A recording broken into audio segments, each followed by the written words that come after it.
Fica aqui, ó. Não. Fica aqui. Fica aqui.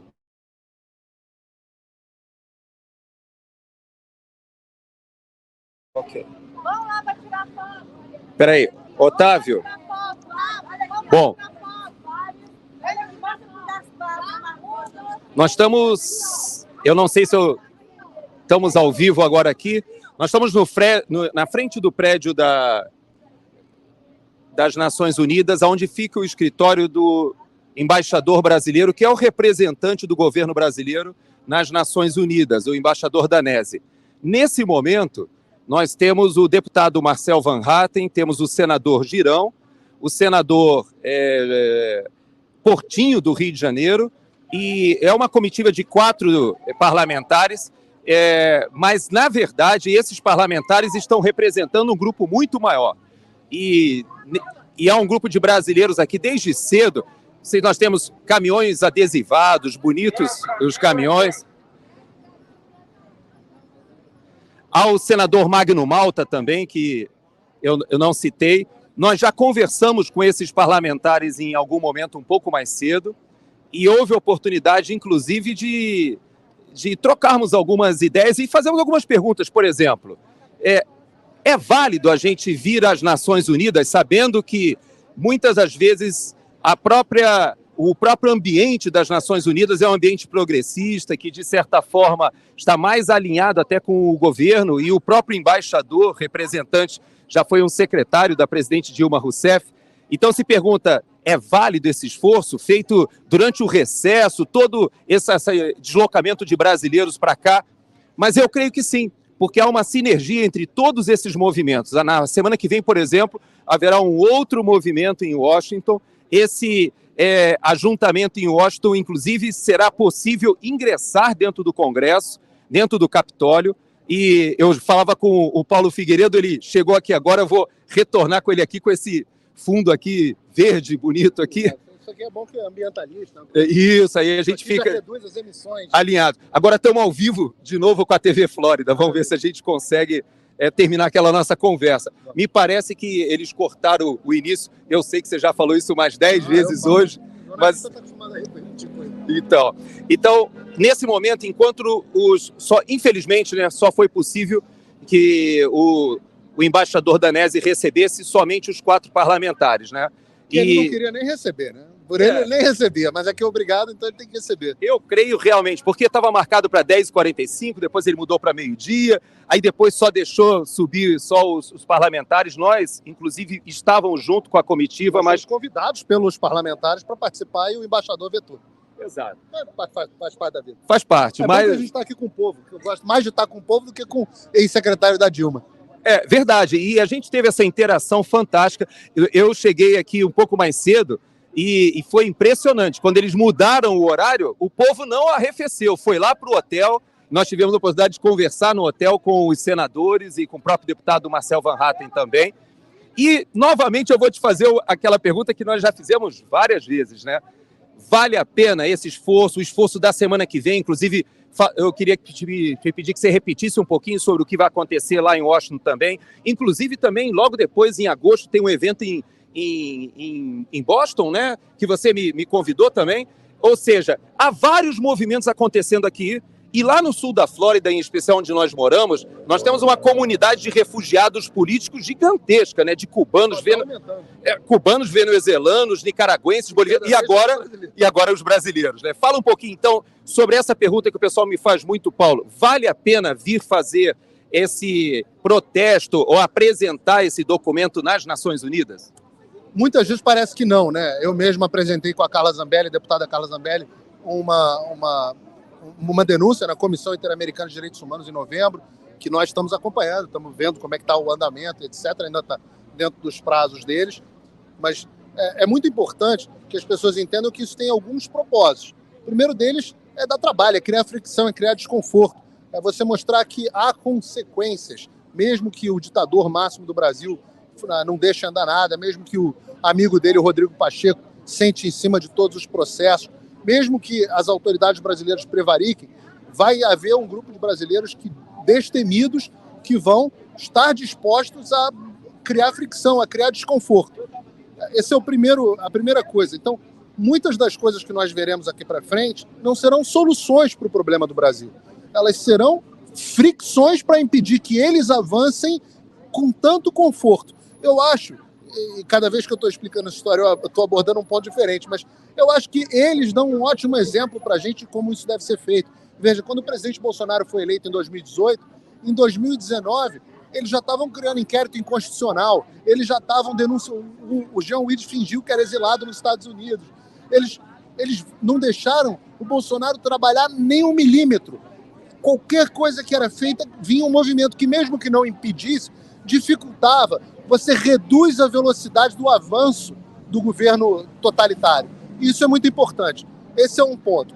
O segundo ponto é esse de você registrar os documentos para a história, de você garantir que as pessoas, as próximas gerações que virão, quando esse regime cair, as pessoas serão responsabilizadas. Vai haver registro de tudo que aconteceu. Então, isso é muito importante, para que ninguém amanhã diga que o Brasil não viveu uma ditadura. Não, viveu sim. E isso facilita, inclusive, pedidos de asilo, pedidos de reclamações de perseguidos políticos nos Estados Unidos, na Europa e onde quer que seja. Então, esses documentos subsidiam, têm esse efeito prático, imediato. Qualquer um que for pedir asilo político aqui nos Estados Unidos, vira e fala aqui, olha aqui, tem um documento assinado por 50 parlamentares brasileiros dizendo que o Brasil é uma ditadura, dizendo que as garantias brasileiras constitucionais não estão sendo respeitadas. E, por último, conectado com esse tema, você tem a questão da conscientização da comunidade internacional, que é muito importante. A mesma comunidade internacional que garantiu a eleição duvidosa do Lula, ela precisa ser conscientizada do que se passa no Brasil, de que hoje o Brasil vive um regime ditatorial que vai muito além de Lula. É um regime do qual o Lula agora é parte integrante, mas que já começou a ser construído antes do próprio Lula. Então, esse processo de conscientização passa por iniciativas como essa semana. Estava na Heritage Foundation com Alan dos Santos, uma maior think tank conservador americano, explicando a ditadura do Brasil, um evento na Universidade da Flórida. Nós estávamos, hoje estamos aqui na ONU, na semana que vem estaremos, vou falar mais sobre isso, no Congresso dos Estados Unidos. Na semana seguinte, evento conservador brasileiro em Framingham, em Massachusetts, uma grande comunidade perto de Boston ali, uma grande comunidade brasileira. Em setembro, nós já temos outro evento, parece que vem um grupo de quase 10 parlamentares brasileiros, também ao Congresso dos Estados Unidos. Então nós vamos continuar conscientizando, e é um processo, ele é um processo. A mídia não vai nos ajudar, a mídia tradicional não vai nos ajudar, mas aos poucos isso já vem acontecendo. O Brasil, já há percepção internacional de que as coisas não vão bem no Brasil. Algumas pessoas de esquerda não se importam, mas sabem. E, aos poucos, a comunidade conservadora, a direita, que é mais da metade dos Estados Unidos, está tomando consciência do que está acontecendo. Eu vejo também, Paulo, uma escalada que, se por um lado nós vamos sofrer mais no Brasil, por outro lado, essa agudização, né, essa escalada da crise no Supremo Tribunal Federal, ela também causa um nível crítico de relacionamento com o próprio Congresso Nacional. Veja bem, quando a presidente do Supremo Tribunal Federal faz essa comparação de que o 8 de janeiro arremete a Pearl Harbor, por exemplo, e, aliás, numa comparação com a Kamala Harris, que aqui também fez referência ao 6 de janeiro, a Pearl Harbor, e ao 11 de setembro, né? É uma cópia. Mas essa escalada de discurso da presidente do Supremo Tribunal Federal, ela respalda, na verdade, essas ações que estão sendo tomadas ao arrepio da Constituição. E esse corporativismo da Suprema Corte acaba gerando um nível de tensão com o próprio Congresso Nacional que, no médio prazo, fica insustentável. Então, é muito importante que a gente mostre que o problema não é só o Alexandre de Moraes no Brasil. Na verdade, hoje é um problema sistêmico em que há uma hipertrofia do poder judiciário e a comunidade internacional está começando a se tocar que houve uma mudança de regime no Brasil sem que ninguém fosse advertido disso. E é um trabalho de formiguinha, né, Gerson? Ele precisa de palestras, ele precisa de documentos, ele precisa de artigos publicados, ele precisa de livros, ele precisa de artigos acadêmicos. É um trabalho que vai sendo feito. Por isso que a gente trabalha em órgãos internacionais, imprensa, think tanks, e por aí vai. E até mesmo com a comunidade, com a população. O fato das pessoas estarem passando aqui na rua e vendo carro de som do Brasil, com Sainz, o que está acontecendo? As pessoas, pô, mas o que está acontecendo no Brasil? Eu achei que o Brasil era um país democrático. Não é. E isso vai ficando registrado. Essa escalada, ela tem um efeito internacional e tem um efeito nacional também. Aos poucos, parlamentares que vão achando, você vê a Tereza Cristina numa declaração absolutamente infeliz nessa semana, Tereza Cristina que eu acho que ainda não tomou posse, ainda não vi nenhuma ação dela no Senado, uma grande decepção até agora, espero e exorto para que ela lembre para que ela foi eleita. Senadora Tereza Cristina disse que agora era um momento de paz, queria paz, que era um momento de pacificação. Para, existe uma forma muito fácil, você que é militar, Jéssica, a forma mais fácil de você entrar em paz é a rendição, né? Se você se render, acabou a guerra. Agora, você vai ter que viver sob o jugo do inimigo. Então, na mesma semana que a senadora, que não assinou o pedido de impeachment do Barroso, pede paz, o Alexandre de Moraes usa o aparato estatal e o delegado da Polícia Federal subordinado a ele e bota a presidência do STF para perseguir um cidadão comum que o interpelou, fora da jurisdição brasileira, num crime que não é previsto por extraterritorialidade. Então, essas coisas vão ficando no imaginário popular. É o mesmo, e eu acho que nós temos, nesse caso especificamente, inclusive, quando forem divulgadas as fitas, os vídeos do que realmente aconteceu, a cópia do depoimento que foi dado à Polícia Federal pelo genro lá do casal, eu acho que quando isso vier à tona, eu acho que nós teremos mais um pedido de impeachment contra o Alexandre de Moraes e possivelmente contra a Rosa Weber, porque ela age para defender os interesses de um colega e não para defender os interesses da República, da lei. Todos são iguais perante a lei. O Alexandre de Moraes tem o mesmo direito de, caso seja interpelado, de mandar a Polícia Federal que eu teria como cidadão. Ele não é mais e não é menos do que nenhum de nós. Então nós temos a possibilidade aí de mais pedidos de impeachment. Ah, mas Paulo Rodrigo Pacheco vai sentar em cima. A função dos senadores, dos parlamentares, é fiscalizar o Poder Judiciário. Se o Poder Judiciário agir de forma criminosa e desonesta, caso os parlamentares, como diz a Constituição, caso eles não ajam, eles estão prevaricando. Então eles têm que simplesmente agir. E depois ver se vai ter... Não tem a ver com conveniência política. É verdade. E eu tenho, assim, uma percepção... Eu tenho uma percepção que demonstra, pelo menos, que quando ela remete a Pearl Harbor, de certa forma, nem que seja no inconsciente dela, ela está dizendo que a reação americana, por exemplo, ao ataque japonês, que foi Hiroshima e Nagasaki, né, que você faz uma reação gigantesca que mata milhares de pessoas, eu acho que ela estabelece um certo paralelismo entre essas 1.500 pessoas hoje que estão desumanizadas, né, e ela entende que o ataque japonês ao povo americano, ela estabelece um paralelismo com esse ataque de 8 de janeiro, em que ela acha que o Estado tem que ser defendido. E eu fico muito, assim, tocado, Paulo, eu sei que você também está acompanhando, porque há milhares de pessoas hoje, ou centenas, para ser mais preciso, né, mais de 1.000 pessoas, pelo menos, que não cometeram nenhum ato criminoso no dia 8. Eles não depredaram e não invadiram prédio nenhum. Agora, aos que invadiram, aos que depredaram, sim. Mas essa individualização da pena, ela só vai ser possível se forem liberadas as imagens. Os advogados sequer tiveram possibilidade de provar. Isso está contido dentro do documento. E eu vejo que a gente tem como estabelecer um paralelismo, porque agora há uma pressão aqui nos Estados Unidos para que as imagens do Capitólio também sejam liberadas, porque há muitos que fizeram acordos, que admitiram a culpa para pregarem penas menores, mas que também não fizeram nenhuma depredação. E você vê esse paralelismo, né? Parece até que é uma coisa meio sincronizada com 2 anos de delay, de defasagem. É uma coisa impressionante, né? É muito impressionante.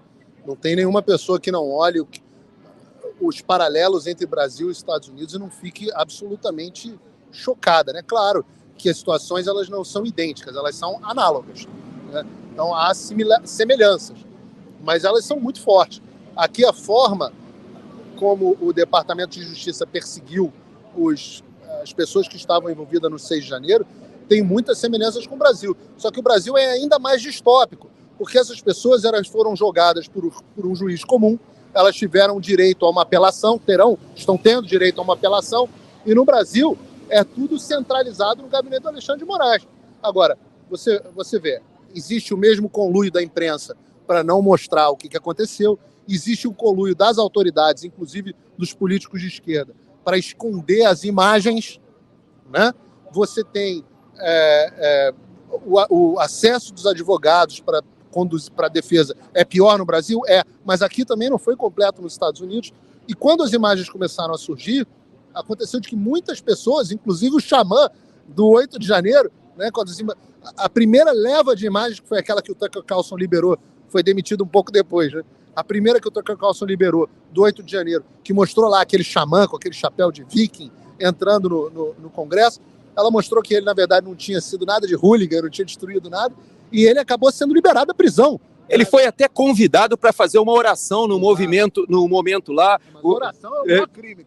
Pois é. É impressionante. Esse paralelismo é realmente surpreendente, né, para quem acompanha a política como a gente tem acompanhado, morando aqui nos Estados Unidos. Mas uma outra coisa que me chama muito a atenção, se é que a gente pode estabelecer esse paralelismo, é o fato de que houve uma virada de jogo aqui quando os republicanos eles tomam a House e, de certa forma, essas imagens só foram liberadas e agora há uma pressão para que sejam liberadas na sua totalidade. E no Brasil também existe uma expectativa de muitas pessoas de que a gente possa começar essa virada se houver uma consciência da população de que a gente precisa pressionar os nossos congressistas. Nós temos 4 aqui hoje, o pessoal com o Jorge Seif, que ficou no Brasil, também, no momento de recesso, fizeram aquele movimento anteontem lá, mas a gente precisa aumentar essa massa de parlamentares. E eu tenho falado com as pessoas que nós teremos uma renovação de 2/3 do Senado aí em 2026. Existe um trabalho feito pelo senador Cleitinho já para mudar o sistema eleitoral, já para evoluir, que é uma decisão que já foi tomada 5 vezes no Congresso Nacional, diga-se de passagem. Existe a Comissão de Constituição e Justiça ano que vem, né, que está sendo assumida pelo PL e talvez a Bia Kicis assuma. Se cumprir o acordo. Mas existem alguns passos, né, que as pessoas às vezes querem que imediatamente a situação no Brasil seja modificada. E se aqui nos Estados Unidos há todo um processo de recuperação ou de tentar retomar, né, até a eleição do ano que vem, você acha que existe possibilidade da eleição aqui nos Estados Unidos reverberar isso, de certa forma, com eleições municipais e até mesmo com o presidente do TSE, agora o Cássio Nunes, para as eleições municipais, e o André Mendonça para as eleições presidenciais, e com essa articulação no Congresso, a gente ter uma evolução do nosso processo eleitoral e, quem sabe, também começar uma virada como aqui nos Estados Unidos? Você consegue ver algum tipo de correlação? Os Estados Unidos têm uma vantagem de que eles têm um partido muito forte, que é o Partido Republicano, que nós não temos essa força toda no Brasil. Embora o Partido Republicano esteja passando por uma reformulação aqui nos Estados Unidos, ainda é um partido majoritariamente conservador. No Brasil, eu sempre falei isso, falava isso até nos pingos quando estávamos juntos. Eu dizia até o número, eu falava, eu acho que nós temos uns 100 deputados que valem a pena e uns 20 senadores. E eu acho que o número está mais ou menos esse, mais ou menos esse. Você viu, foram 80 que assinaram o pedido de impeachment do Barroso, foram 19 senadores, o número é mais ou menos esse. Então, os republicanos eles têm uma vantagem maior aqui. O que o brasileiro costumava ter que o americano não tinha? Né? Citando aqui as diferenças. O brasileiro era muito mais ativo na rua do que o americano. Então, as multidões que nós colocamos nas ruas no Brasil, elas sempre foram maiores do que as daqui dos Estados Unidos. Verdade. Então, a grande vitória deles nesse processo todo foi conseguir o chilling effect no país inteiro. Então, nós temos jornalistas que não falam porque estão amedrontados, inclusive colegas nossos que ainda estão na Jovem Pan. Eles não podem falar. Você não vai escutar a palavra Alexandre de Moraes praticamente na Jovem Pan mais. Então, a emissora se acovardou, tirou jornalistas, etc. Então, você consegue... Todo mundo, e eu vou falar aqui, todo mundo que está no Brasil hoje tira o pé para falar. O cara não fala. Então, calou a imprensa. Os deputados e senadores, mesmo os que estão aqui, todos eles, é unânime. Nós temos medo. Nós sabemos que a imunidade parlamentar no Brasil não está mais vigente. Então, estão parlamento amedrontado. E aí você começa, acima de tudo, a população amedrontada. Porque eles conseguiram, eu acho que nós estamos aqui brigando pelas pessoas que foram presas no 8 ou 9 de janeiro.